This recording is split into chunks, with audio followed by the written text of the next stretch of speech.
আরে বন্ধু, কি দেখি রাত হয়ে গেছে। এখন কি করি? এখন যদি ভাল্লুক এসে পড়ে? আরে বন্ধু, আমি তো এমনি ডরে আছি, আবার ডর দেখাস কেন? দোস্ত, ভাল্লুক ভাল্লুক।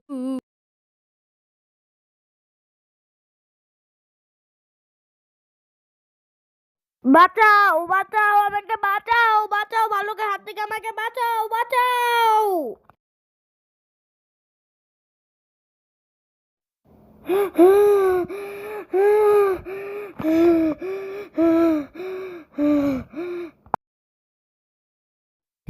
এদিকে ভাল্লুক দেখে শহরের বন্ধু গাছে উঠে গেল, এবং গ্রামের বন্ধু কম চালাক নয়, সে নিঃশ্বাস বন্ধ করে শুয়ে পড়লো। এদিকে ভাল্লুক তার কাছে গেল।